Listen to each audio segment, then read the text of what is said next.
Assalamualaikum warahmatullahi taala wabarakatuh. Alhamdulillahirabbil alamin wassalatu wassalamu ala asyrafil mursalin wa ala alihi washabihi ajmain. Rabbi shrah li sadri wayassir li amri wahlul 'uqdatam min lisani yafqahu qawli. Alhamdulillah, syukur pada Allah Subhanahu wa taala kerana kita dapat meneruskan kuliah tafsir kita ni, yang mana dalam kuliah yang lalu kita telah baca sehingga ayat 194, 194. Itulah dalam perbincangan yang lalu kita diceritakan bagaimana Rasulullah sallallahu alaihi wasallam ini mengambil pendekatan yang lembut dengan pengikut-pengikut dan juga dalam masyarakat, dan kerana sikapnya yang lemah lembut dan merendah diri itu, baginda dapat menarik hati pengikut-pengikut dia sehingga mereka dapat bersama-sama dengan dia. Dan Allah SWT juga memerintahkan Nabi supaya sentiasa memaafkan orang-orang yang melakukan kesilapan dan berbicara dengan mereka dalam urusan-urusan yang penting, terutamanya yang melibatkan masalah negara dan juga masyarakat. Dan Allah SWT memberitahu kita bagaimana sekiranya Allah SWT memberikan kemenangan kepada sesuatu kumpulan, iaitu dalam konteks ni orang Islam lah yang ada di Madinah, tidak ada mana-mana pihak yang boleh mengalahkan orang Islam tersebut. Dan Allah SWT juga menafikan bahawa Nabi ini sifat dia berkhianat ataupun menipu. Kerana orang yang menipu ni pada hari kiamat Tuhan akan bawa dia bersama-sama dengan kejahatan dia dihukum oleh Allah Subhanahu Wa Taala pada hari kiamat. Malam ni kita sambung sikit lagi. Amba nak ambil daripada ayat 194 supaya perbincangan kita tidak jadi tergantung. Ayat 194 ni berbunyi, a'udzubillahi minasyaitonirrajim. Laqad mannallahu 'alal mu'minina idh ba'atha fihim rasulan min anfusihim yatlu 'alaihim ayatihi wa yuzakkihim wa yu'allimuhumul kitaba wal hikmah wa in kanu min qablu lafi dhalalin mubin. Sesungguhnya Allah telah mengurniakan rahmatnya kepada orang-orang yang beriman setelah dia mengutuskan dalam kalangan mereka seorang rasul dari bangsa mereka sendiri yang membacakan kepada mereka ayat-ayat Allah, kandungan Al-Quran yang membuktikan keesaan Allah dan kekuasaannya, dan membersihkan mereka daripada i'tiqad yang sesat, serta mengajarkan mereka kitab Al-Quran dan juga hikmah, pengetahuan yang mendalam mengenai hukum-hukum syariat. Dan sesungguhnya mereka sebelum kedatangan Nabi Muhammad itu adalah dalam kesesatan yang nyata. Jadi sini Allah SWT bakit ataupun memberi peringatan kepada orang-orang beriman pada waktu itu dan juga kepada kita, bagaimana antara rahmat Allah Subhanahu Wa Taala kepada manusia ialah dengan membangkitkan seorang rasul di kalangan mereka sendiri.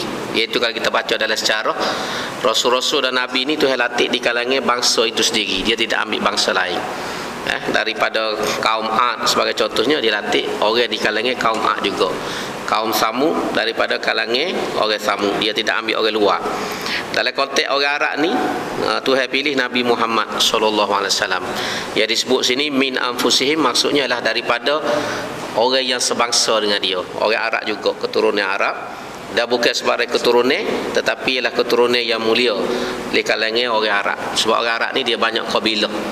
Dari kabilah-kabilah tu, kabilah yang masyhur ialah kabilah Quraisy, iaitu keturunan Nabi ini. Dan di kalangan Quraisy ini pula ialah keturunan sebelah Nabi, iaitulah daripada Bani Abdul Muttalib. Lain tu pula. Quraisy tu dia ramah, tapi dalam ramah tu dia ada lain dia pula, iaitulah lain keluarga Rasulullah sallallahu alaihi wasallam. Dan tujuan Allah SWT menghantar Rasul ini ialah nombor satu sekali, yatlu alaihim ayatihi. Itu nombor satu tujuan ataupun matlamat dihantarkan Rasul ini ialah membacakan kepada mereka ayat-ayat Tuhan, iaitu menyampaikan wahyu Allah Subhanahu Wa Taala kepada kaum dia dan kepada masyarakat.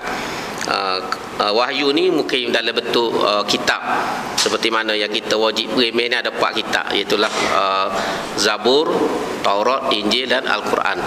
Ada juga setengah Nabi yang tidak terima kitab, dia terima wahyu saja, jadi dia beroyak balik. Dan ada Nabi yang menerima, dia panggil suhuf. Suhuf ni helai-helai, kalau kita kat risalah macam Nabi Ibrahim, dalam Quran sebut suhufi Ibrahim wa Musa. Suhuf Nabi Ibrahim dan juga suhuf Nabi Musa. Nabi Musa ni selain pada kitab Taurat dia terima juga risalah-risalah, helaian. Suhuf ni asalnya helaian, kita bahas kita lah ni mungkin risalah, ataupun kalau bahasa pentadbiran pekeliling, tubik pekeliling bui kepada Nabi ni, dan dia baca menyampaikan bukan dalam bentuk kitab tapi dalam bentuk helai-helai yang dipanggil suhuf.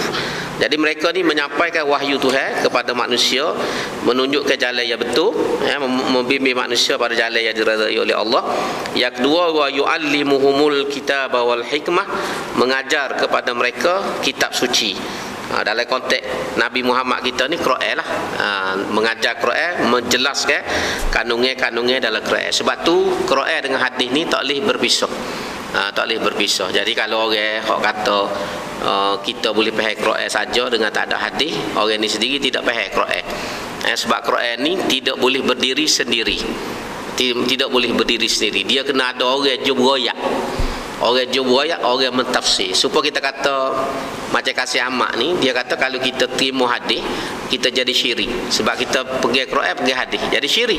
Sebenarnya tidak betul. Hadis ni dia duduk nombor 2 lepas pada Quran. Dia bukan setara dengan Quran. Dan peranan hadis ni dalam kitab ulama kata peranan as-sunnah tufassirul Quran wa tubayyinuhu. Kalau kita baca dalam kitab tu, fas-sunnah tufassirul Quran. Peranan sunnah Nabi ialah menghuraikan ataupun menjelaskan kandungan Quran, wa tubayyinuhu, dan menerangkan kandungan itu. Sebab dalam Quran itu sendiri ada kadang-kadang kenyataan-kenyataan yang kita tidak faham kalau Nabi tidak royak. Macam contohnya dalam Quran Tuhan suruh semaya, aqimis salata liduluki syamsi ila ghasaqil lail wa qur'anal fajr inna qur'anal fajri kana mashhuda. Ni waktu semaya Tuhan suruh aqimis salata liduluki syamsi ila ghasaqil lail wa qur'anal fajr. Tu dia sebut waktu-waktu semaya, tapi waktu yang tepatnya kita tidak tahu. Nabi mai royak, ni waktunya lagu ni, subuh ni start bila, bermula dengan waktu subuh, fajar, lepas tu sebelum naik fajar sodik, tu ada waktu dia. Zuhur start daripada gelicir matahari, matahari ni gelicir di langit. Waktu matahari tegak tu dia tak ada bayar, masa tu tak masuk lagi waktu zuhur. Bila tubik bayar, tubik bayar tu pada waktu itulah barulah masuknya waktu zuhur. Asar ni pula bila bayar sesuatu objek itu lebih panjang daripada objek. Bayar kita ambil contoh, kita tak tukar tengah padang. Jadi kalau bayar tukar tu lebih panjang pada tukar, itu masuk waktu asar. Masuk waktu asar. Selagi bayar itu tidak lebih daripada objek, waktu asar tak masuk. Zuhur ni pula kalau kita letak tukar, orang zaman dulu dia pedoman gitu, dalam kitab pun dia royak gitulah. Kita letak tukar ni tak ada bayar, tak masa tu zuhur tak masuk lagi. Orang Melayu kata tari tegak atas kepala. Tari duk tegak atas kepala tidak masuk waktu. Tubik bayar sikit je, bayar kita tu atau bayar barang benda, masuk waktu zuhur. Zawal dia panggil gelecoh sikit, matahari tu gelicir sikit, gelicir. Ngorik ni pula bila tubik warna merah di kaki langit. Bila tubik warna merah di kaki langit, masuklah ngorik. Jadi kalau tanya tak ada jam mampu untuk bila tak teringat bel ke, kita boleh nampak waktu.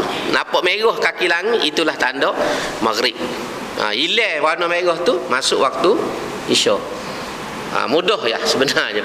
Kalau kita belajar tak payah tak payah takwim ke apa sebenarnya. Tapi oleh kerana kita tak ada nak tengok tari, nak tengok gapo duk lorak, maka ulama buatlah secara kira falak ni waktu-waktu sembahyang. Sebab tu di zaman Nabi waktu ngorik dengan isya ni pendek benar. Kalau kita baca dalam hadis tu kata sahabat, kadang-kadang kita sedang boleh mai sunat zikir sikit, masuklah waktu isya pendek. Sebab tu mai ngorik digalakkan kita semaya awal, jangan tunggu sebab waktunya pendek. Kalau hamba boleh buat mudah kan, kalau kita baca Yasin dengan tertik molek, sedia molek habis Yasin, masuklah waktu Isya. Cuma kita ni kalau kira dengan je kita lebih kurang sejam. Ngorek dengan Isya ni lebih kurang 1 jam waktu dia. Masa tempoh dia 1 jam. Isya yang hak lama. Isya ni start pada tu gak, siapa tu naik apa ni masuk fajar. Masuk fajar tu. Panjang masa dia. Panjang masa. Jadi itu balik. Jadi hak ni kita tak boleh nak faham kalau Nabi tak royak. Supaya semaya ni lagu mana semaya? Zuhur berapa rakaat, asar berapa rakaat, tak tahu belaka tu. Kalau Nabi tidak royak, tu nak royak hubung kait antara Quran dengan hadis. Sebab tu kalau orang kata kita pergi Quran saja, kita faham bahasa Arab boleh tak jadi. Tak jadi. Bukan makna kita mensekutukan Tuhan tak. Kasih amat ni dia bojoh jadi syirik, dia kata dua sumber, tidak gitu. Macam pelbagai Malaysia. Pelbagai Malaysia ni semua orang boleh baca. Orang pandai bahasa Inggeris dia boleh baca dalam bahasa Inggeris. Orang pandai dalam bahasa Arab, dalam bahasa Melayu boleh baca. Tapi siapa dia boleh tafsir? Siapa yang boleh mentafsirkan pelbagai Malaysia? Orang yang otentik, orang yang berautoriti, sumber yang otentik mentafsirkan pelbagai Malaysia ni ketua hakim negara. Itulah orang yang boleh mentafsirkan pelbagai Malaysia dari segi undang-undang. Tafsir radio tu dipakai di mahkamah. Sorry ya. Hamba tak boleh, Perdana Menteri tak boleh, Agong tak boleh tafsir pelbagai Malaysia ni. Orang yang boleh mentafsirkan pelbagai Malaysia hanya seorang saja dalam undang-undang negara ni, iaitu ketua hakim negara. Tu dia begitu. Pasal bukan sebagai orang baca boleh, hamba boleh baca. Orang pandai bahasa Inggeris siapa-siapa boleh baca. Tapi nak mentafsir, nak hura, nak royak, nak kait antara section tu dengan section ni, dengan artikel tu dengan artikel ni dalam peraturan, siapa dia pandai? Quran pun lagu tu juga, memang semua orang boleh baca. Orang pandai bahasa Arab boleh baca berlaku Quran. Tapi nak royak tu, nak terang Quran, siapa dia yang lebih tahu tentang Quran ni kecuali Rasulullah sallallahu alaihi wasallam. Bapa Nabi ni hanya satu-satunya orang yang lebih arif Quran, sebab Quran tu Tuhan buat turun ke dia. Dia je terima Quran daripada Jibril. Tentulah dia orang yang paling tahu. Tu ya logik mudahnya tu gitu ya. Kita walaupun kita pandai bahasa Arab, tapi reti ke tak kita? Faham ke tidak? Sebab Jibril tak buat turun kita. Jibril buat turun hanya kepada Rasulullah sallallahu alaihi wasallam. Dan Jibril ni Nabi kata Jibril royak kat aku sosok isi Quran. Bukan setakat suruh baca, Jibril royak sosok ni maksudnya gini, hak ni maksudnya gini, hak ni maksud. Nabi diajar belaka oleh Jibril. Jibril royak habis. Dan Jibril ni pula tadarus Quran dengan Nabi ni setiap tahun. Setiap tahun, sekali setahun Jibril akan baca Quran dengan Nabi, bertadarus. Itulah tubi amal tadarus kita lah ni. Setahun sekali Nabi khatam Quran ni dengan Jibril. Daripada mula-mula surah yang pertama sampai surah yang terakhir. Dalam Quran ada 113 surah, 30 juzuk. 30 juzuk Quran ada 113 surah dalam Quran. Jadi Jibril akan ulang dengan Nabi, tadarus. Tadarus ni bukan baca, kita ni baca sampai habis tak. Tadarus ni baca faham. Baca dah faham. Kita ni baca ya habis 30 juz. Awal habis dah weh.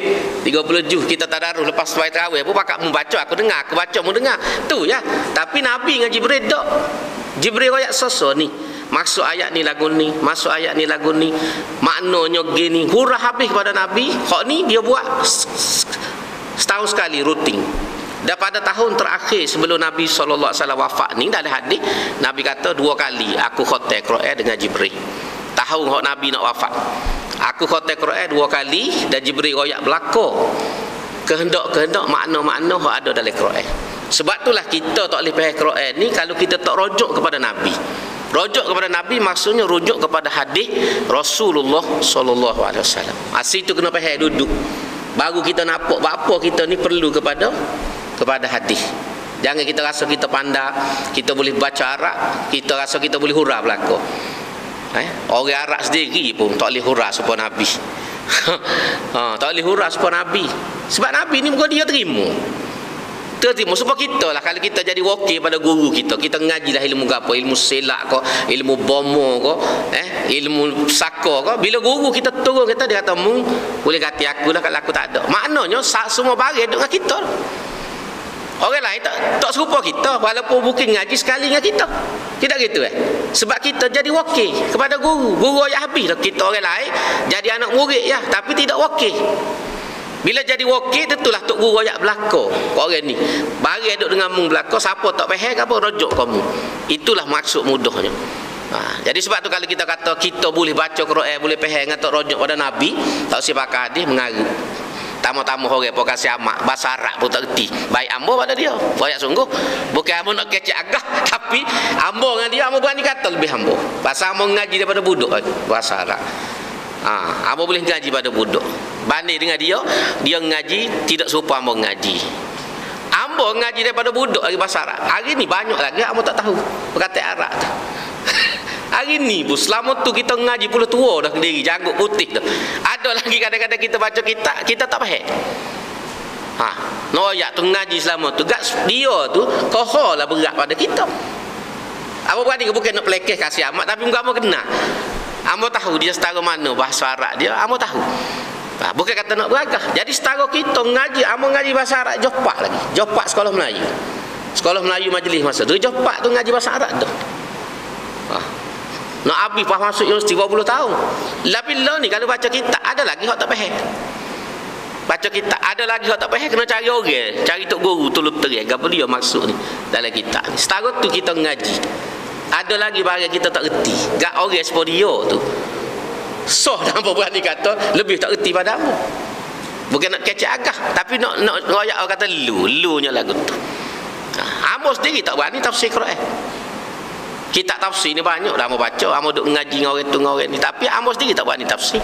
Hak duk royak ni hak bagi kita baca lah, bukan mari kita. Bukan bagi mari kita, hak kita duk baca kitab ni kita buat tubik mulai. Bagi hak kita duk belajar. Tapi kita nak tulis tafsir diri tak berani sampai hari ni sebab ilmu tak cukup lagi. Tak cukup lagi. Jadi kalau kita duk main mudah Quran ni, mudah tafsir kak.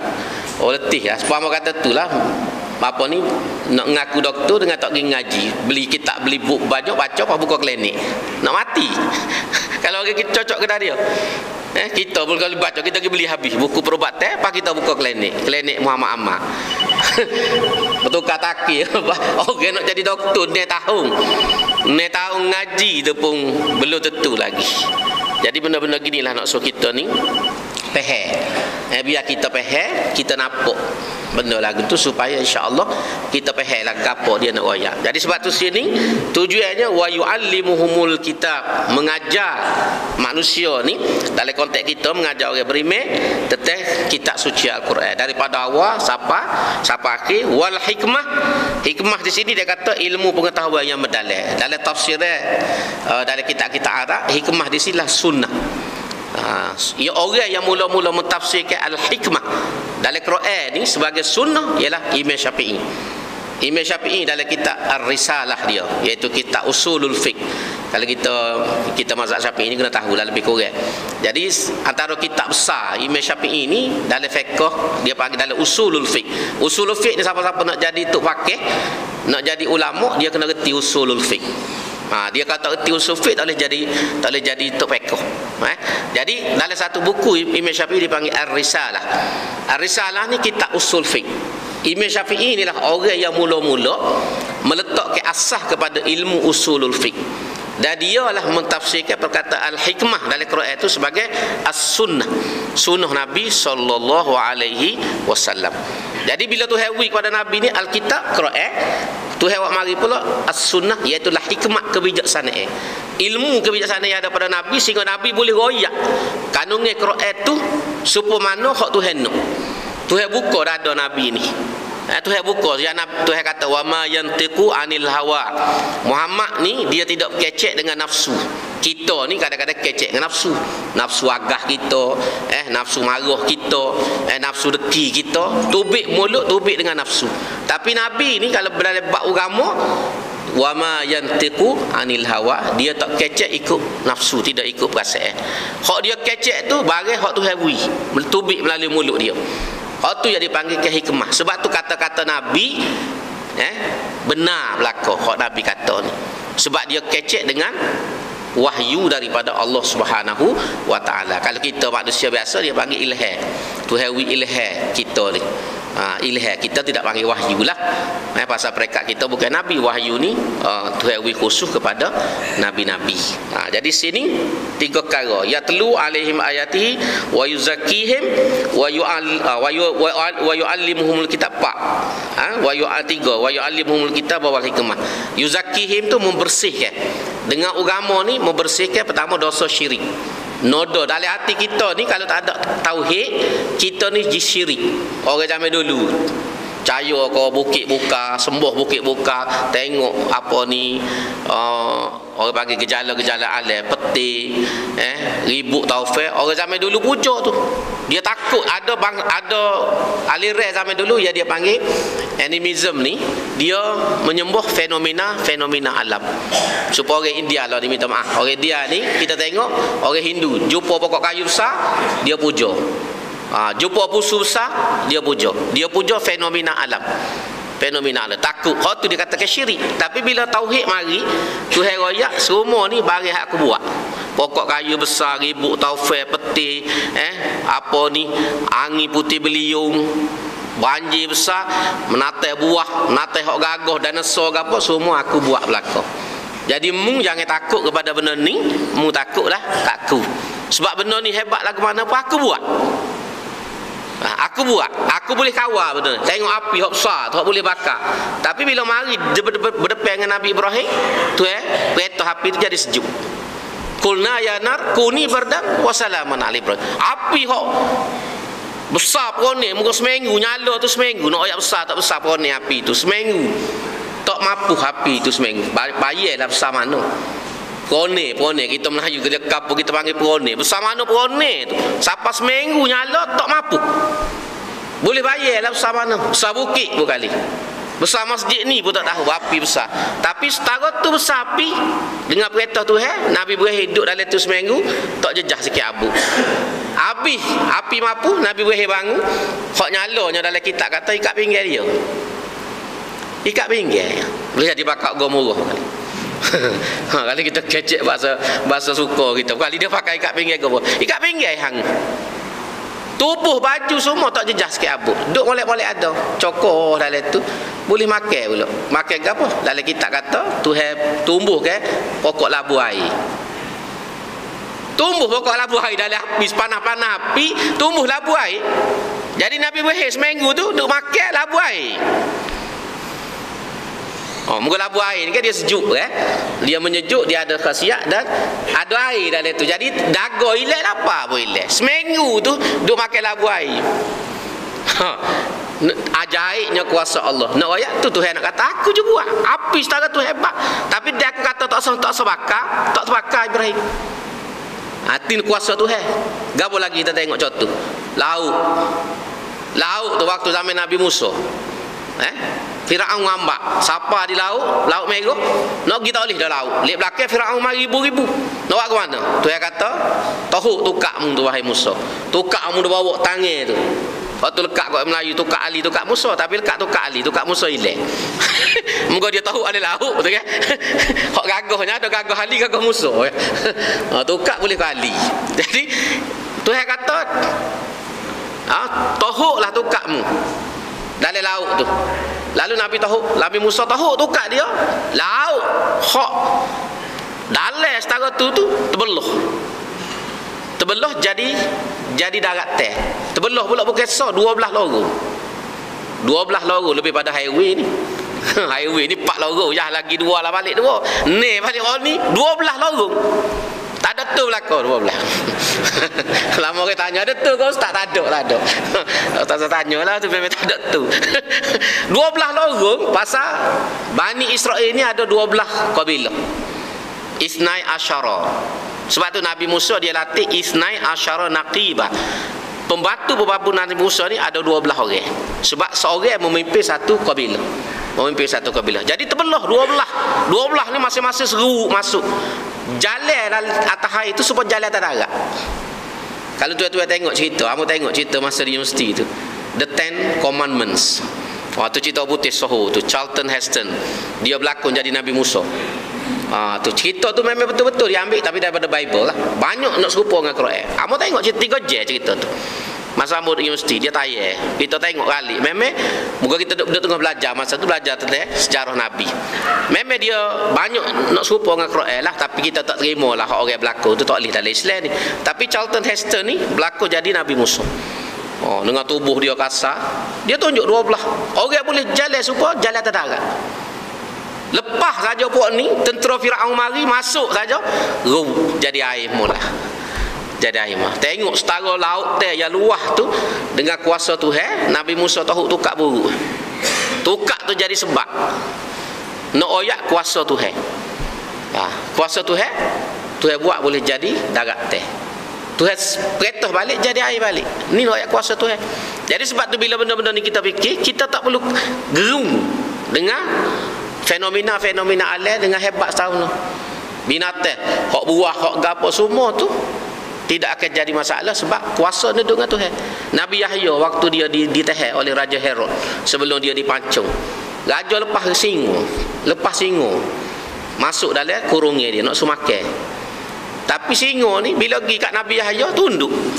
Mari siung kaki Nabi Yahya. Oh ya, hebat tak hebat. Singa tu tengok Nabi pakai tunduk lalu.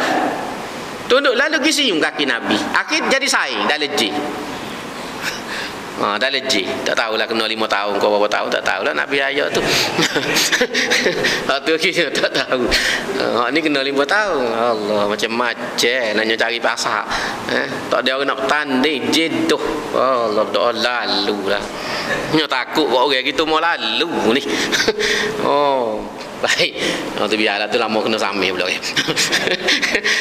Baik nak ayat. Jadi inilah kelebihan Nabi Daniel. Salah seorang Nabi Daniel ni antara mukjizat Nabi Daniel, dia boleh menjinakkan semua jenis binatang. Dia berjenuk habis. Marilah gajah, rimau, singa ke apa, habis jadi jenuk. Dia boleh arah nak pulak. Tu Nabi Daniel. Tuhan tunduk ke as-sibak, dia bagi segala jenis binatang buah kepada Nabi Daniel. Jadi Nabi Daniel ni mukjizat dia lagu tu. Nak royaknya bila tauhid ni, mari tauhid ni nak royak kita segala fenomena alam ini termasuklah diri kita makhluk Allah belaka. Dah tak ada orang boleh mengatasi kuasa Allah Subhanahu Wa Taala. Kalau hebat tu sebetar. Memang tu hebui kadang-kadang orang di kedai ber jadi pemimpin sampai 10 20 tahun. Tu hebui lah metah. Tapi lepas 22 tahun duk mana? Duk mana tu? Lepas 22 tahun. Setakat kecek beberapa kita orang tak dengar dah. Orang dengar kecek tak berhenti banyak skala lah. Tapi orang tak cara dah, orang kata orang tua dah. Orang tua. Tang dia hebat mula 22 tahun tu kak. Semua orang menggeri tengok ke dia.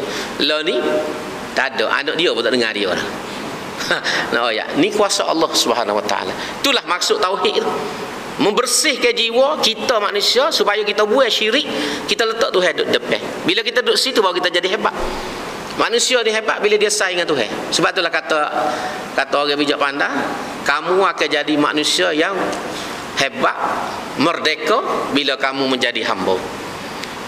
Bila kita menjadi hamba, kita menjadi manusia merdeka dan manusia hebat. Maksudnya menjadi hamba kepada Tuhan. Bila kita boleh jadi hamba Tuhan hak sebenar, kita adalah manusia yang hebat. Orang-orang hebat ni, yang kita panggil wali Allah apa semua ni, kerana dia tunduk ke Tuhan. Sebab tu boleh jalan atas air, boleh terbang di udara, boleh tubik benda-benda yang pelik, boleh belah bumi, boleh buat tubik makan ni. Semua ni kerana tunduk ke Tuhan. Tengok Maryam duduk dalam mihrab. Nabi Zakaria masuk-masuk ada macam-macam makan ni. Makan ni hak tak ada situ pun ada. Dengan buah kayu, dengan gapo siapa Nabi Zakaria ni. Bilik tu tutup. Bilik tu ditutup. Dalam tu Maria duduk sore-sore dia. Yang ada dengan bilik air tempat tidur, anak koci tu Nabi Zakaria sore pergi. Nabi Zakaria ni 2-3 kali sehari dia atas makan ni. Tapi bila Nabi Zakaria buka pintu pergi masuk, makan dia penuh dah. Dalam bilik Maryam tu. Itu dalam surah Maryam. Sehingga Nabi Zakaria tanya, "Anna laki hadza?" Mari mana ni mek? Terkata jemuh kampung kita. Mari mana ni mek? Buah kayu, buah go ni makan ni pelik-pelik. Aku baru nak mari yang makan ni kamu. Baru pergi beli ya capati ko. Ayam tanduri ko baru dah. Mari-mari ada bilikmu penuh tu. Mari mana tu? Pintu koci. Nak kata order delivery. Supaya apa ni Pizza Hut ke apa? Tak ada. Lagu mana? Maria jawab kan? Qalat hiya min indillah. Semua ni hak mari Tuhan belaka. Yarzuqu man yasha. Tuhan akan beri rezeki pada siapa dia nak. Bapa jadi lagu tu sebab dia tunduk kepada Allah Subhanahu Wa Taala. Seluruh jiwa raga dia, diri dia duduk dengan Tuhan je. Tak mikir muka lain. Jadi Tuhan awak mari mudah. Awak mari mudah. Mari ke mana tak tahu. Tapi dia tahu ni hak Tuhan beri ke dia. Sebab tu orang-orang alim yang kita panggil wali-wali ni tidak pelik. Sebab kalau kita faham hakikat ni, orang kata ni untuk leban ni pergi semayang Mekah. Kalau dia betul-betul orang juru soleh sungguh, tak pelik kalau dia pergi semayang Mekah. Jangan hok tolu, hok tak semayang baik. Warna tak jemaah apa mak, mau pergi semayang Mekah. Tu belakang pagi, pasal belakang pagi. Dia di rumah pun tak semayang, main jemaah Mekah kononnya. Oh Allah, loga dengar kita kata. Tapi kalau dia tu orang soleh sungguh, orang berjuru, orang alim, kalau dia kata dia orang duk cerita dia puak-puak ni dia tak ya. Dia tak ya. Tapi orang cerita memang apa pernah dengar 2-3 orang ulama ni, orang jumpa Mekah. Jumpa Mekah dia tak pergi kampung ada. Tapi orang pergi Mekah jumpa dengan dia. Duk sembahyang jemaah. Musim haji jumpa dengan orang di musim haji. Tidak pelik pasal orang ni dia tak ada batas padan. Tak ada batas padan. Dia ni segala kandak bagi jadi. Mekah tu kita kena naik 45 jam dak. Dia gigit tu ya. Gigit tu ya. Bagi tak pelik. Ada orang ali sampai dulu ni. Gi jalan kaki, makan gula. Orang pergi 3-4 hari baru boleh pergi balik tu dekat seminggu. Dia pergi sama sehari balik. Pergi pagi balik petang. Buat balik gula panas-panas hari. Lagu mana? Ni zaman dulu ni. 2-3 orang alim, orang duk cerita kat orang tua-tua cerita. Pergi makan gula, buat balik. Ada seorang tok alim di Kedah. Tok guru dia suruh makan gula di Alustar. Dia duduk di Baling. Baling Alustar masa tu kira jauh mana ni berapa jam nak nyapa. Daripada Baling ke Alustar. Dia pergi pagi tu betul buat balik gula panas-panas. Wi kau tok guru dia. Hak tu aku kiri kau tok guru. Lagi lagu mana? Orang pergi 4-5 hari tak sapa lagi. Lah ni kita pergi daripada Baling ke Alustar berapa jam? 2-3 jam juga nak nyapa tu. Bukan sementara, tapi dia pergi pagi tu. Pergi filosofi, asal balik deh. Buat balik gula panas-panas. Ui kau tok guru. Ni, hok raja kiri, tu aku kiri. Lagu mana bagi tu? Ni nak ayat kehendak Tuhan. Kehendak Tuhan ni di luar daripada fikiran kita. Tapi kalau kita faham hakikat hak kita ngaji ni tentang kuasa Tuhan, tentang tauhid, bagi tu semua tak pelik bagi orang beriman ni. Dia tidak rasa ganjil sebab kehendak Tuhan ni mengatasi segala-gala. Itu dia sebut sini. Jadi tujuan Nabi ni ialah yatlu alaihim ayatihi wa yuzakkihim wa yuallimuhumul kitaba wal hikmah. Baik, ayat seterusnya. Awalamma asabatkum musibah qad asabtum mithlaiha qultum anna hadza qul huwa min indi anfusikum innallaha ala kulli syai'in qadir. Patutkah kamu melanggar perintah Rasulullah sallallahu alaihi wasallam ni dalam perang Uhud? Dan kemudiannya apabila kamu ditimpa kemalangan dalam peperangan Uhud yang kamu telah pun memenangi seperti itu sebanyak 2 kali ganda dengan menimpakan kemalangan kepada musuh dalam peperangan Badar, kamu berkata, dari mana datangnya kemalangan ini? Katakanlah wahai Muhammad, kemalangan itu ialah dari kesalahan diri kamu sendiri, melanggar perintah Rasulullah sallallahu alaihi wasallam. Sesungguhnya Allah amat berkuasa atas tiap-tiap sesuatu. Jadi orang Islam ni bila kalah dalam perang Uhud, 70 orang mati syahid, mereka ni pakat kecek lah. Kuano bapa kita kalah. Bapa sedekah dalam perang Badar mula kita benih besar. Boleh bunuh musuh 70 orang, boleh tawar pula 70 orang. Dalam perang Badar tiba-tiba benda tu dalam tempoh setahun mari perang Uhud kalah teruk sampai 70 orang mati syahid termasuk puak saudara Nabi. Jadi pakat duk kecek Ulah tubik dari Astro Awani berapa semua. Ada kali lo ni kan ada ngapus motor ngagapo semua. Lalu Tuhan jawab, "Qul," jawablah kepada mereka ni wahai Muhammad, "Huwa min indi anfusikum." Kekalahan ni pucuknya pada mu sendiri. Mu kalah ni bukan kerana lain, kerana masalah mu. Gapo dia? Pasal mu ni langgar perintah Nabi. Nabi suruh jaga atas bukit tu jangan lari. Benar kalah jangan turun, mu lari turun. Nak hamba harta benda dunia. Akhirnya Tuhan balas dengan kalah. Jadi pucuknya mari kita. Sebab tu kita dalam hidup ni bila kita temu dengan apa-apa masalah, jangan cepat marah Tuhan. Jangan cepat salah pada orang. Jangan cepat nak tunjuk Allah kat orang. Kena tengok diri kita buat apa. Sebab Tuhan wi benda-benda ni ada sebab. Tuhan tidak wi satu benda dengan tak ada sebab. Ada sebab. Kadang-kadang masalah tu duduk dengan kita. Mari itu atas kita supaya minta maaf nama sebut. Kita mari nyakit. Nyakit mari mana? Pasal apa kecil mani minta maaf lah, darah tinggi. Pasal masalah kita makan tak jaga. Kita jaga malam. Masa muda tak serah lah. Dia tua marilah darah tingginya. Dia kita tua mari. Kecil mani lah gitu juga. Bukan nak kata kau ambo pun kalau tak jaga pun lah gitu juga. Jadi pucuk kita isap rokok tak berhenti.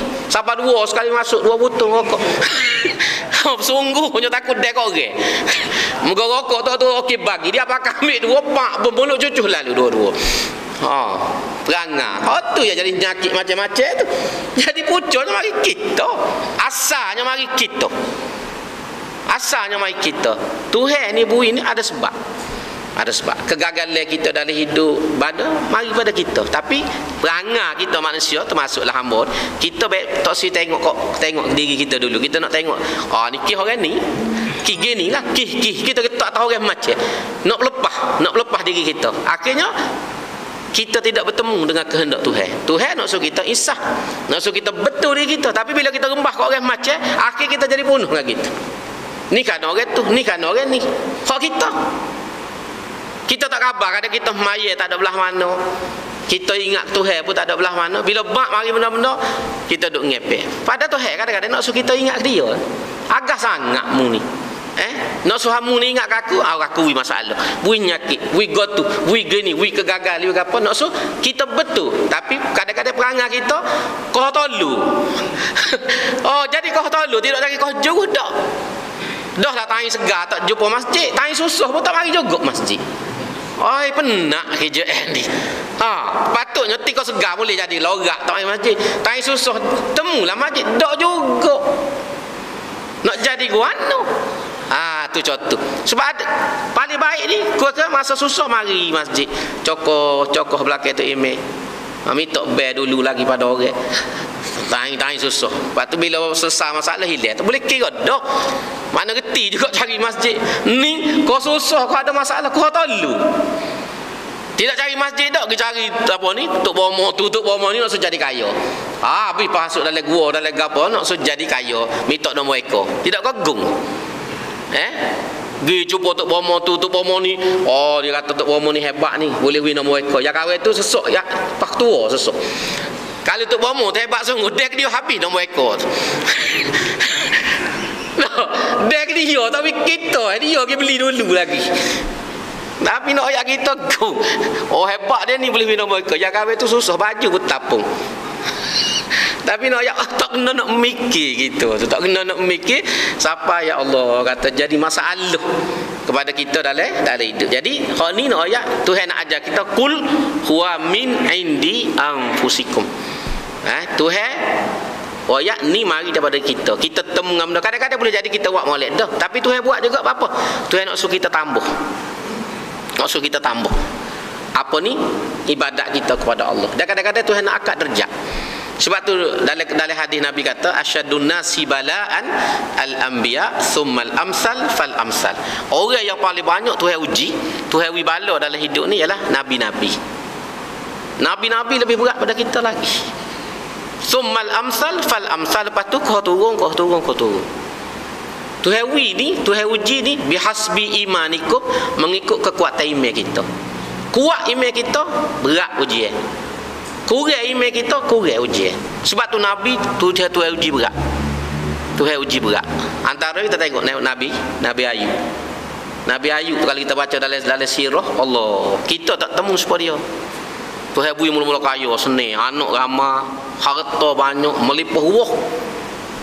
Tak habis nak makan. Tapi akhirnya Tuhan nak uji. Tuhan nak uji, mati anak dia. Pas sore, berjujuk mati. Lepas tu, harta benda apa kau suruh, pokok tumbuh-tumbuh tak jadi, mapuh. Akhirnya habis tinggal dia dengan bini dia. Lepas tu hari nyakit kulit pula. Dalam kitab tu. Wi nyakit kulit sehingga tak boleh duduk kampung. Orang gaji lari ke apa tak tahan, tinggal bini dia. Akhirnya duduk dalam gua. Duduk dalam gua tak boleh duduk kampung. Nyakit pelik dok pada orang. Muncullah tu hari bini yang jujur, yang setia, tak tinggal bini dia. Tu pun ada sekali tu lewat mari, dia panggil bini dia lambat, gua nak tahu. Dia kata, "Mung ni aku nak piak." Lepas ni kalau aku segar 100 hotel aku nak piak. Koyak lagu tu. Tapi duduk dengan lagu sehingga mati pas orang tak ada tinggal dia ni tinggal orang kata kulit dengan tulang. Sakitnya teruk. Tapi tak lupa dengan Allah SWT. Akhirnya Tuhan kata nak berobat dia, urkut birijlika, mu tendailah dengan tumit kakimu atas tanah. Tendai tu macam tu bi air. Macam tu bi air, Tuhan suruh mandi. Minum dah mandi air tu. Lepas minum mandi tu barulah segar. Pulih balik jadi comel, mula gapo hilang segala penyakit dia. Tapi berapa lama? Dalam kitab tu berapa puluh tahun. Tak ingat berapa puluh tahun. Sakit tu puluh tahun, bukan sehari dua hari, puluh tahun. Menderita Nabi Ayub ini. Dan bila dia segar ke apa tu, dia pulih balik semua sekali. Lepas tu dia teringat hak dia supoh nak piak bini dia tu. Nak buat guano ni 100 hotel ni, mati bini ni, bahaya dengan patai lasak pula kan. lalu tu hawi ilham ke dia, mu ambil kemucuk ya. Mucuk. Kalau kita kat mucuk lah bahasa muda. Pokok-pokok lalai tu ambil 100 batai, ikat, piak sekali. Piak sekali sesar 100. Anak tu. Tu cara dia. Tu sebab tu kalau nak nazar, nak supoh beringat sikit. Ni ada orang supoh kalau benar ni aku nak silap atas pokoknya. Dok banyak-nyo. Nak silap atas pokoknya, gong tak gong. Ni berlaku. Zaman tu kenali dia supoh kan tak kalau boleh anak jatuh kau ni tak, aku nak silap atas pokoknya. Lepas tu hewi boleh sungguh. Pening dia. Cakap naik atas pokoknya nak silap, nak mati. Akhir jumpa tu kenali. Dia jumpa tu kenali nak sesat, nak pelepah nazar lagu mana. Tok kenali kata cari anak nyo ya. Kayak ada wahnya, kayak waktu tubik jetih mu cari tahu mu silap atas tu ya dia kata. Lega hati dia balik silap atas tu baru lepas nazar dia. Nak wayak gong tak gong tu. Sebab tu nak kecek apa-apa mikir banyak weh. Nyanyo lepas ni nyanyo. Lepas ni nyanyo. Ada soal lagi cerita dia sampai tak kenali. Dia tak boleh anak jatah, lama dia nazar. Kalau boleh anak jatah, aku nak meleh kambing, ekor dia sejekar jari. Sejekar jari ekor. Lepas tu boleh anak sungguh. Boleh anak sungguh cari mana kambing sejekar. Tak ada dah kambing ekor sejekar. Payah nak temu. Nak buat mana nak buat? Akhirnya jumpa Tok Kenali juga. Tok Kenali kata jekar dengan jari anakmu. Jekar jari anakmu, anak baru beranak. Jadi setiap molek boleh je. Boleh. Kalau tidak, tak akan selok. Cakap sambung ekor kambing tu. Sebab tu nak kecek, nak gapo ni jangan duk sedap. Nyanyo mari je. Tai tu sedap lah kita. Kalau begitu begini gitu. Pas tengah orang. Kalau benar pilih ayah nak moleh kambing 2 ekor. Sedap. Habis-habis pilih ayah tak ada piti. Cari tu okey. Tu okey je leluh je. Dia je menasah tu okey je habis piti. Tidak kau nyanyo kan lagu tu. Sedap lah menazarnya. Muka minta tu okey. Amo cerita ni sebab apa pernah jumpa. Aduh mari sedap amo nazar ni ustaz kalau benar nak moleh kambing 2 ekor kata dia moleh kata amo suka makan kambing tapi tak ada piti dah nak minta dengan ustaz. Selok lah kita nya. Kita ingat boleh makan kambing free tu. Ada pasal-pasal dia jom nazar. Jadi waktu kena jaga tu okay? Baik sambung sikit lagi. Jadi asasnya banyak benda berlaku dalam hidup ni berpunca pada diri kita. Sebab itulah kita kena banyak jaga diri kita betul dan mendekatkan diri kepada Allah SWT untuk kita melindungi daripada diri kita. Sebab kalau kita baca dalam kitab banyak Antara rezeki ni jadi sepit bila kita tak semaya. Orang tak semaya ni rezeki jadi sepit. Orang berimeh lah, orang jangan tanya orang kafir tu, kafir dia tak cara dah ikut dia dah. Tapi kita orang berimeh ni antara pucuk pendek rezeki ni ialah kerana kita tak semaya beh. Antara kadang-kadang dosa kita tu menghalang rezeki turun. Sebab itulah Nabi ajar dalam hadis, jalan antara jalan nak memurahkan rezeki istighfar. Istighfar ni jalan antara kaedah yang diajar oleh agama untuk memurahkan rezeki kita. Nabi Nuh sendiri waktu dia berdakwah pada kaum dia, faqultu astaghfiru rabbakum. Aku kata kepada kaum aku ni, istaghfiru rabbakum, minta ampunlah dengan Tuhanmu. Yursilis sama alaikum midrara. Pasti Tuhan akan buat turun langit ni dengan hujan. Yang hujan makna buat turun rezeki daripada langit dengan istighfar. Jadi istighfar ni kata ulama antara kunci anak kunci rezeki. Maknanya daripada situ kita faham rezeki kita ni kadang-kadang terhalang kerana dosa. Kerana dosa kita. Boleh jadi dosa zahir, dosa batin. Perbuatan zahir kita tak ada dosa, tapi hati kita ada dosa dengan Tuhan. Kita tidak husnuzon dengan Tuhan. Kita komplain banyak dengan Tuhan. Itu menjadi dosa pada hati. Maka sebab tu nak buka rezeki ni mari dengan istighfar. Istighfar ni kata ulama salah satu kunci kepada murahnya rezeki. Tapi kita hak tu lah hak payah basuh kali dak. Lepas maya 3 kali tak pernah lekat hari Jumaat gak bubah-bubah tak ada tu email akad doa. Bakatnya balik. Boleh puasa pula orang juga. Nak makan gapo muka puasa.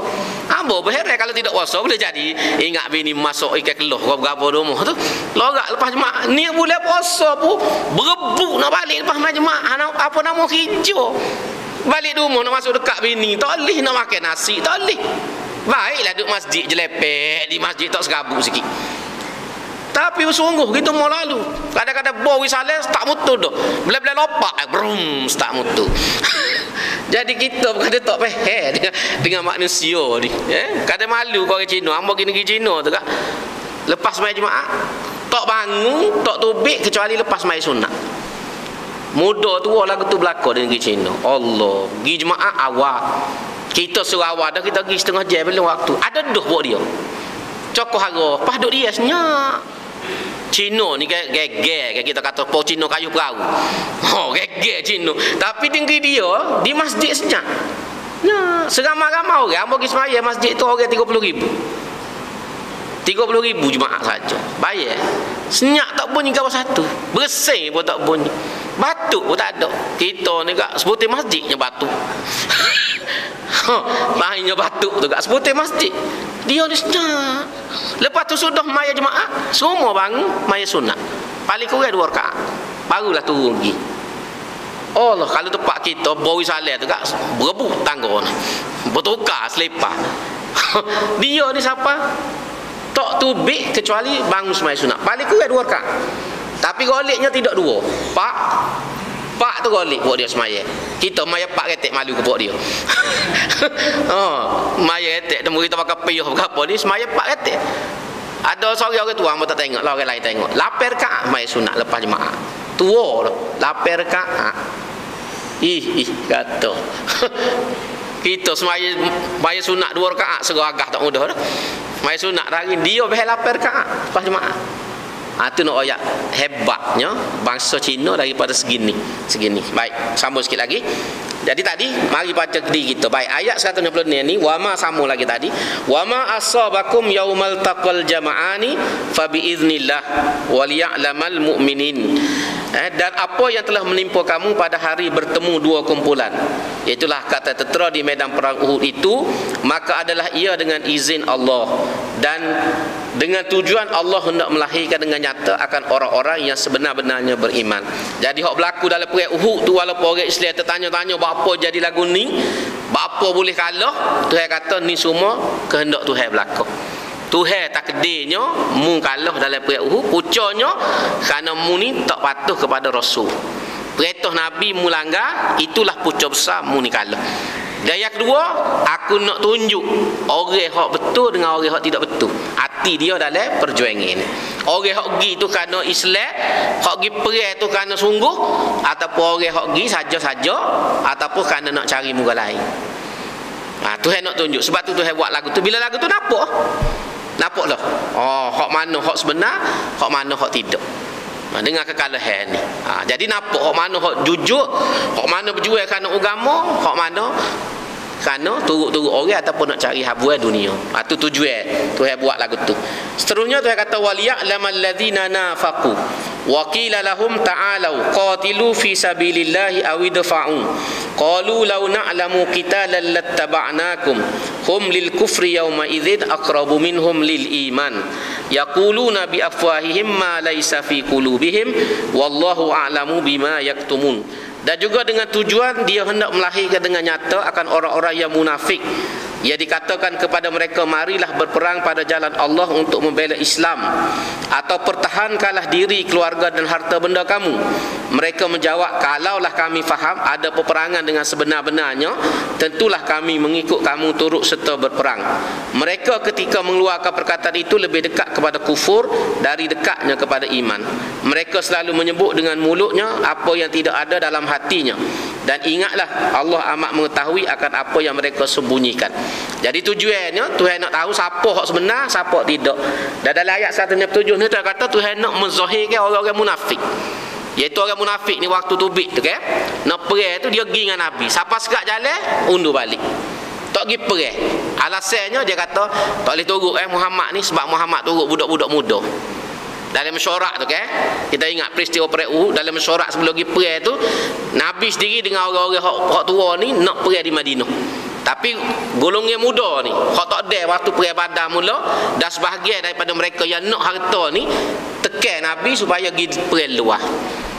Jadi akhirnya Nabi turut pandangan ni, Nabi pergi perang. Jadi Abdullah bin Ubay ni mula turut. Siapa sekat jalan berhenti. Tak lagi Muhammad dia kata, mung ni duk turut budak-budak. Dia turut orang-orang muda. Kita orang tua muntah kira. Cara dia nak lari. Akhir dia lari balik.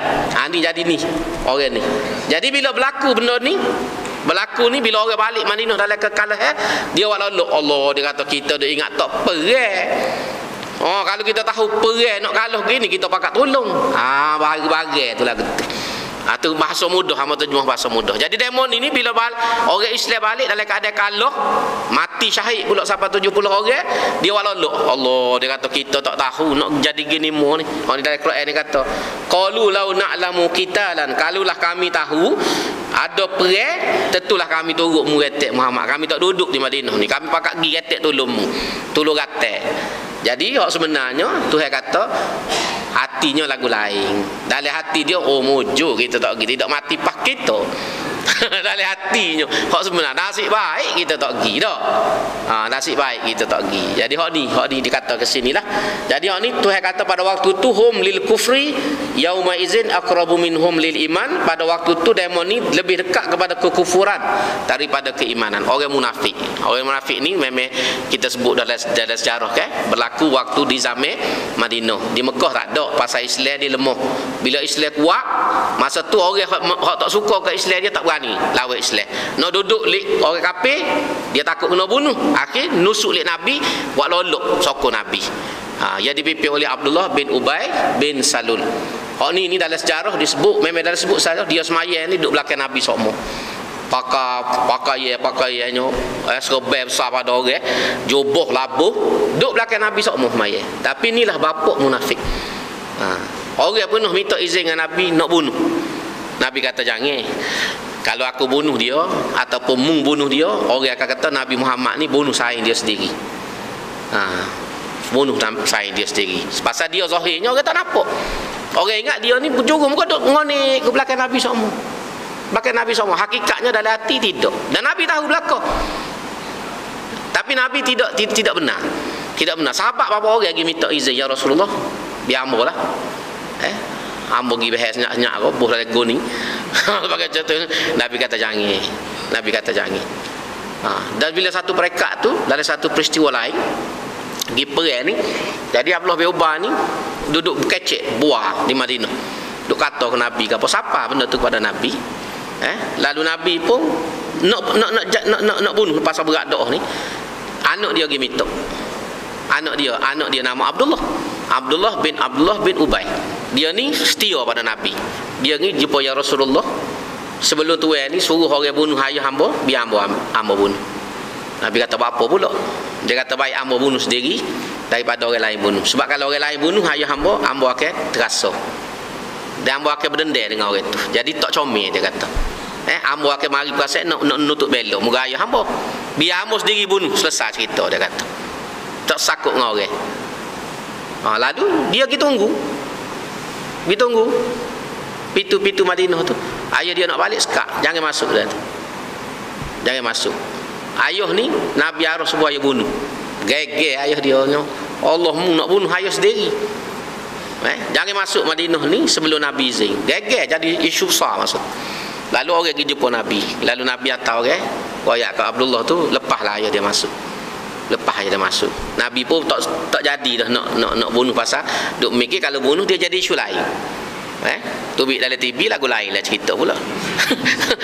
Kita buat muka lain, dia buat muka lain, TV tamu TV 3 tu kan. Oh Allah, bagi serabut semua tubik. Dia tak reti nak ayat bagi betul. Jadi hak ni nak ayat. Jadi tu contoh berlaku Abdullah bin Ubay ni, munafik. Jadi ni Tuhan kata mereka pada waktu itu lebih dekat kepada kufur daripada keimanan. Mereka bercakap benda yang berbeza dengan apa yang ada dalam hati mereka. Kita pergi sikit lagi baru dia sambung. Ayat 168, alladzina qalu. Mana Tuhan tahu apa yang ada dalam hati mereka, iaitu alladzina qalu li ikhwanihim wa qa'adu law ata'una ma qutilu qul fadra'u an anfusikumul maut in kuntum shadiqin. Mereka lah juga yang mengatakan tentang hal saudara-saudaranya yang telah terbunuh di medan perang Uhud sedang mereka sendiri tidak turut berperang. Mereka kata apa? Kalaulah mereka, iaitu orang yang pergi perang tu, taatkan kami dengan turut menarik diri, tentulah mereka tidak terbunuh. Jadi dia pakai kecek. Buat-buat ni dia kata kalau turut kita tak sogi, tak mati. Muka dia tak tubik pergi perang kan, dia tak pergi, tak turut Nabi. Jadi selamatlah dia di Madinah. Jadi dia pakai dia kecek buat dia. Hak mati tu dia kata tak ada pasal-pasal turut Nabi. Kalau duduk dengan kita di Madinah kan, tak mati. Ni cari pasal pergi perang dengan Nabi. Akhir mati 70 orang. Duk kecek lagu tu.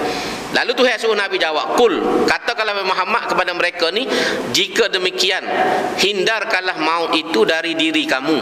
Jika betul kamu orang-orang yang benar." Jadi kalau sungguh mu kata lagu tu, terang mu tahan ni, mu boleh ke tak mati. Mati ni bukan kerana kita pergi mana-mana. Mati ni muka siapa masuk. Asahnya duduk situ. Kalau kita tak pergi perang, duduk rumah mati kok. Boleh jadi kita tak mati perang, tapi mati belum memutu. Mati ukah pokok. Mati duk mai belalai kerik. Tengah orang mati atas apa duk mai haji pada mati. Mati atas kukuran. Duk leng ngukunyo. Ada setengah orang duk tengah suka ngangor selok gitu. Nak mati ni lah gitu. Jadi Tuhan suruh Nabi royak mu boleh tahan kau duk mati.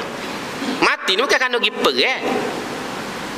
Mati ni bagi kita nak lari tak boleh. Moga Tuhan tu tulis dah akan mati, cuma tepat ya. Tak serupa orang dia mati situ, mati sini. Orang dia mati situ, mati sini. Kita orang beriman ni kena pilih tempat comel. Nak mati ni mati dalam keadaan yang comel. Di tempat yang molek. Jangan mati tempat tak molek. Ni tai ngorek mati atas wakah duk mai haji. Leluh kerja mati buat mak tu tak ambil lah, tanya orang beh ni. Mana atas wakah? Dua agama, mai haji. Oh Allah. Orang beh ngorek, orang lain berebut lagi masjid, dia tu mai haji atas wakah. Mati dia tengah mai haji. Bunyi sedaklah haji. Pasal haji tak pakar. Tu nak ayat contoh. Jadi orang beriman ni kena pilih. Mati tu biar mati tempat comel, mati dalam keadaan yang mulia. Mati tempat mulia. Ni kita, kalau kita tak pilih, kita akan mati kat sini. Mati tak lari dah, tapi mati kat sini. Sebab itulah setengah ulama ajar tu supaya baca doa husnul khatimah tu. Allahumma khtim lana bi husnil khatimah. Wahai Tuhan, tamatkanlah kami ni dengan husnul khatimah. Wala takhtim alaina bisuil khatimah. Jangan habiskan masa umur kami dengan apa ni kesudahan yang buruk. Maknanya biar mati tempat comel, waktu yang molek. Ni mati tempat tak menasabah. Tak menasabah. Ni hak Tuhan suruh Nabi royak ni, kau puak-puak dia kata kalau tak pergi perang kat tak matilah duduk rumah. Siapa kata kau tak pergi masjid kat mana mati. Kes belum memutu, kadang-kadang pergi pasar malam, accident. Tai nak ngori. Nak pergi mana? Nak pergi pasar malam. Gendong dengan bini. Orang best dia sedang molek, dia start mutu. Orang nak pergi payah, dia pergi pasar malam. Tai ngorek duk makan. Kayak contoh. Mari dengan kereta jauh-jauh. Gak masa mana nak balik? Nak balik Maya tu masa mana? Dia boleh orang best apa Kedah. Oda kuih tiak kerek dua. Oda kuih tiak kerek, oda gotu, oda goni. Jadi akhirnya kalau berlaku gapo-gapo tak des Maya tak ada gapo. Sebab itulah waktu ambo duk ulai sangat nak suruh kita betul. Bukan kata tak boleh makan Kedah, tak boleh pergi ke pasar malam, tapi kita ni kadang tak kena tanya. Orang best kita start kereta nak pergi pasar malam. Orang best naik motosikal nak pergi pasar malam. Nak ngorek pergi makan. Jadi macam mana kita nak Maya? Tapi orang ni hok berlaku dalam masyarakat kita ni, hok mari masjid alhamdulillah lah. Hok tak mari masjid kalau kita berhati kan. Dah gitu. Jadi macam mana dia nak Maya tu? Macam mana? Pergi pasar malam kak? Kat perangai kita tak Maya, mudah-mudah pasar malam je. Dia pergi beli ya. Dia beli piyuh tapi tak Maya pasar malam tu. Perangai kita bukan sepuluh orang Arab. Orang Arab pada bola Maya. Betul orang Arab tak kisah. Dia pergi belum asal lagi tengok bola tapi dia Maya. Apa tengok diri orang Arab Mesir mana? Duduk di padai dia pergi belum asal lagi. Tapi bila orang bel waktu asal beru pakat turun Maya di padai tu. Tu kelebihan orang Arab. Tolu-tolu dia pun dia tak kira Maya ni semaya. Dia siap dah dengan wuduk gapo. Orang bel pakat turun Maya tak padai. Dia tak lapik tak gapo. Pakat Maya begitu ya. Duduk bendel lagu tu juga orang Arab. Dia pergi bendel tak balik sebelum ngori. Tapi bila asal berhenti ambil Maya semaya dengan gitu. Dengan baju bekas debu bekas gapo asal tidak najis. Kita ni kalau tak pakai sarung, tak pakai baju gombel, tak berminyak atak, tak semaya. Tu masalah kita ni. Minyak atak setengah botolnya si sapu baru Maya tidak tak soh. Bukan kata salah pakai minyak atas, tapi perangai Melayu ni lagu tu lah. Kalau tak boleh pakai sarung molek, tak boleh buh baju Melayu, tak boleh, dia rasa tak jadi Maya. Tu yang terelak tak Maya tu. Pada sebenarnya tidak lagu tu. Semaya ni asal suci. Pakaian sebab tu kita diajar supaya jaga pakaian kita ni suci. Itulah antara sebab ulama tak berapa galak kita kecing lecacet tu pasal takut ngecik ke luar. Itulah sebenarnya tujuannya antaranya. Tapi kalau kita jaga molek, moga tak ada arah rela ni nak kecing bukan senang nak duduk cokoh ni.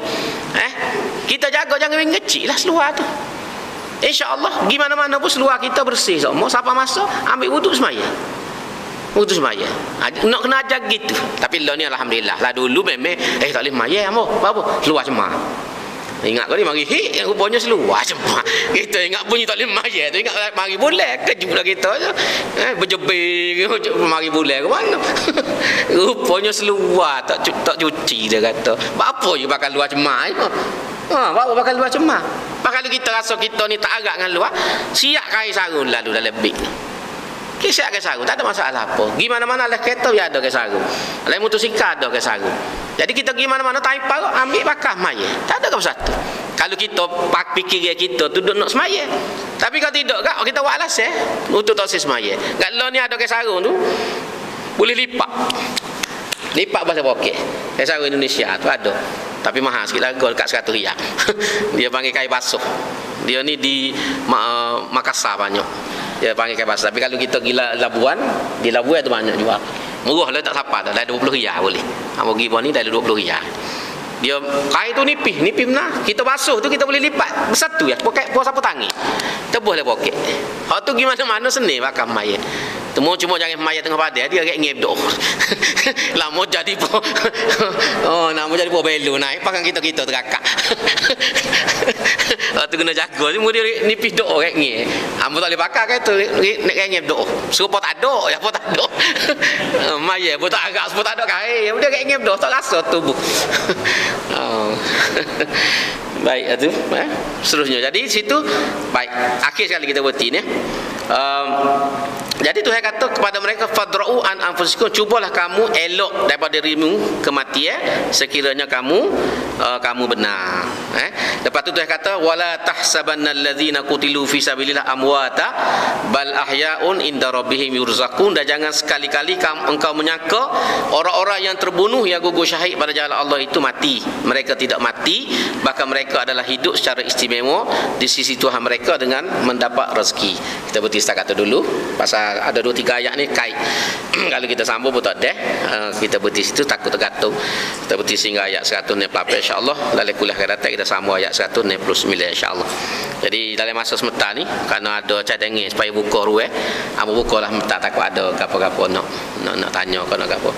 Tanya tu boleh jawab atas kita boleh jawab, kita jawab tak boleh kita angkat tangan. Pasal ni surat minta supaya dibuka ruang sebentar. Tapi tak lama lah, dia 5 minit ya. Dia molek tanya panjang apa kata ada jawab. Kalau ada lah, kalau tak ada alhamdulillah. Kata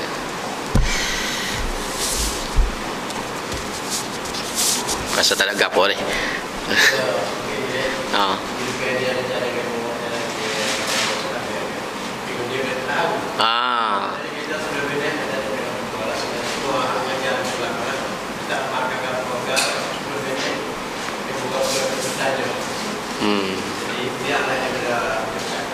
Cadangan daripada ni Biro Pendidikan dan Dakwah.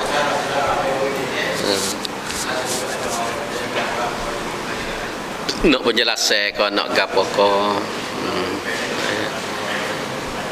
Tak apa. Jadi malam ni kita royak dulu. Minggu depan kalau ada apa-apa. Ada juga model weh.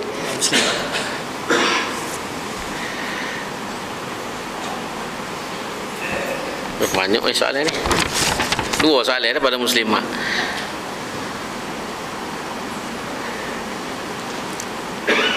Dia tanya ni soalan pertama tentang orang yang jahil dan tidak suka pada ilmu agama, ibadat pun malah. Tapi dia cuba menunjukkan sikap serba tahu. Dalam ni.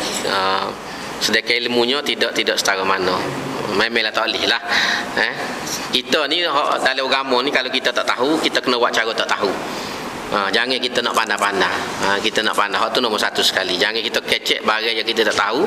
Sebab nombor 1, kita ni penuh dengan Tuhan. Sebab bila kecek barang yang tak betul, kita menanggung. Tama-tama kalau orang percaya kita, orang dengar kita tu orang percaya, kita royak barang tak betul. Jadi akhirnya kita menanggung. Kecek tak betul dosa, lepas tu perbuatan orang tu dia balik kita pula. Pasal kita jom royak barang tak betul.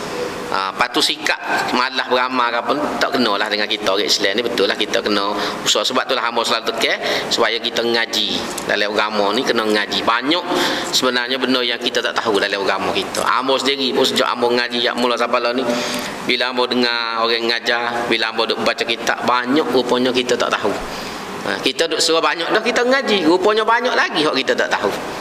Tu hak tu betul. Jadi kena ada perasaan tak cukup semua dalam diri kita ni tentang ilmu agama, barulah kita ada kesungguhan untuk mengaji. Tak boleh duduk rasa cukup dengan hak ada. Kemudian dia kata sini kalau kita tua dah, barulah kita belajar dan kita beribadat. Ni tak ada masalah. Kita sebelum ni boleh jadi kita tak berapa tahu, kita ibadat pun tak banyak. Tiba-tiba bila kita dah menikah umur, kita serah insaf ataupun kita mari kesedaran, waktu tak ada apa, tak ada masalah. Kita belajarlah walaupun tua, walaupun tak sepatutnya gitu. Tapi baiklah kita sedar daripada pakai tua dengan begitu. Mati dengan tidak belajar, mati dengan tidak beramal. Lebih baik kita sedar dalam keadaan kita dah berumur. Sebab sekurang-kurangnya kita ada masa lagi. Dan kita belajar ni, minta Tuhan ni buka pintu hati, dan kita minta ampun banyak dengan kesilapan-kesilapan pada masa lepas.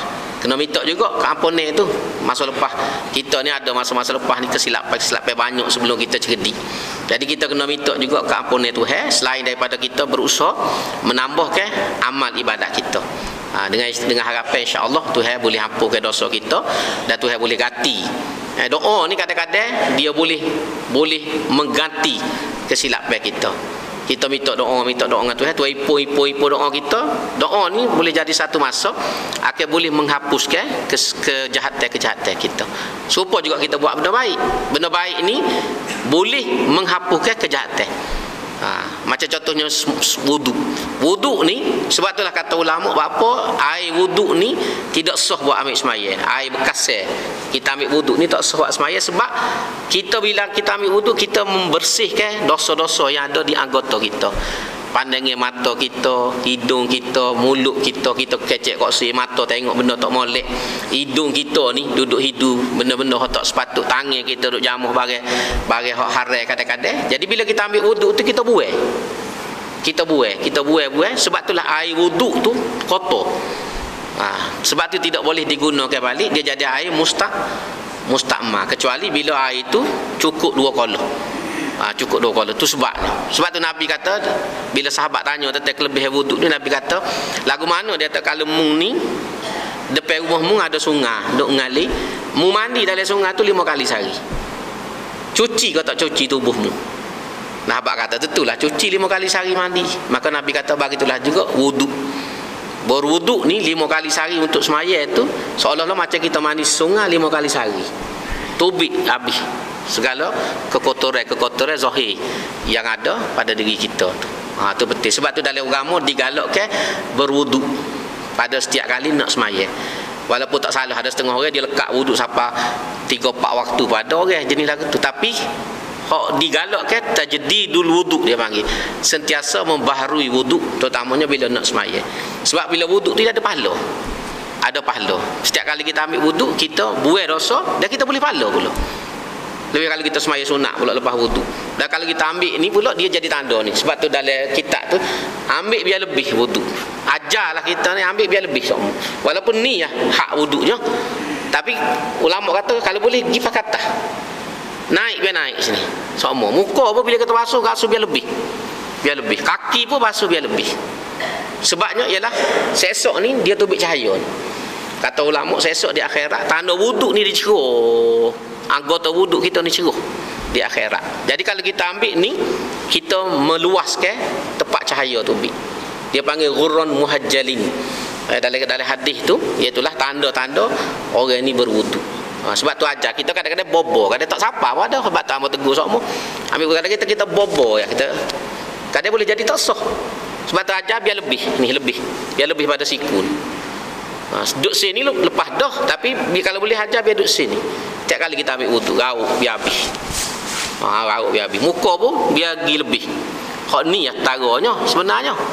Tara wuduk ni, tapi kita kalau ambil sebab tu Nabi dia ajar ambil gini. Semaya ni. Rauk pasal nak surata ni, kita kadang habis. Sebelum dia air baru sini baru beri. Terahlah berhati. Tidak kata siapa-siapa berhatilah. Apa suka benar berhati orang. Tapi hamba nak tegur tak berani, takut jekoh kita. Gini nama kata dia pandai-pandai nak ngajar orang. Tengok saja tapi tegur orang umum ginilah. Memang banyak orang kita buat ni. Ni dia tak setuh. Jadi kita banyak mana tak kata. Bila tak kata wuduk kita tak sah. Semaya pun tak jadi. Sebab tu Nabi ajar gini. Lauk ni. Ni hak ni baru sini. Tu cara Nabi ambil. Kita ni main aku ni. Ni kita dah berhati kepek hidung-hidungnya kau ni. Dia ni hak cara hak sebenar. Kau Nabi. Lepas tu bila nak basuh kepala Nabi basuh langit dia tak gini. Dua ayat sama kan tak gini. Tu Nabi basuh. Lepas tu dia ambil satu telinga. Sekali ya.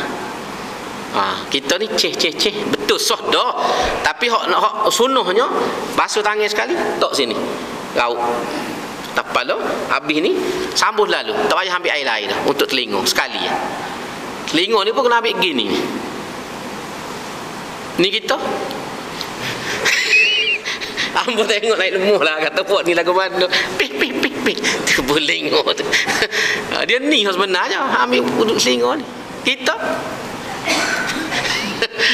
Jadi tak kena cara. Banyak kita tak kena cara. Jadi tu masalah kadang-kadang tu yang jadi tak jadi nak semaya tu. Pasal bila wuduk tak kena semaya pun jadi masalah lah.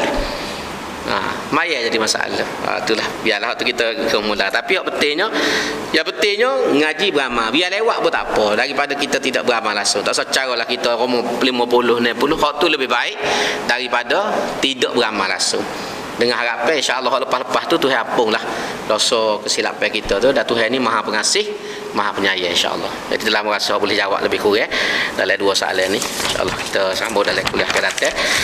Aku qauli hadza wa astaghfirullahalazim li wa lakum. Wassalamualaikum warahmatullahi wabarakatuh. Bismillahirrahmanirrahim. Alhamdulillahirabbil alamin wassalatu wassalamu ala asyrafil mursalin wa ala alihi washabihi ajmain. Rabbana ighfir lana dzunubana wa israfana fi amrina wa tsabbit aqdamana wansurna 'alal qaumil kafirin. Rabbana zidna ilma, Rabbana hab lana hukma wa alhiqna bis solihin. Rabbana atina min ladunka rahmah wa hayyi lana min amrina rasyada.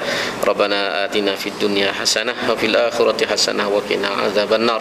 Subhana rabbika rabbil izzati amma yasifun wa salamun alal mursalin walhamdulillahi rabbil alamin. Taqabbalallah.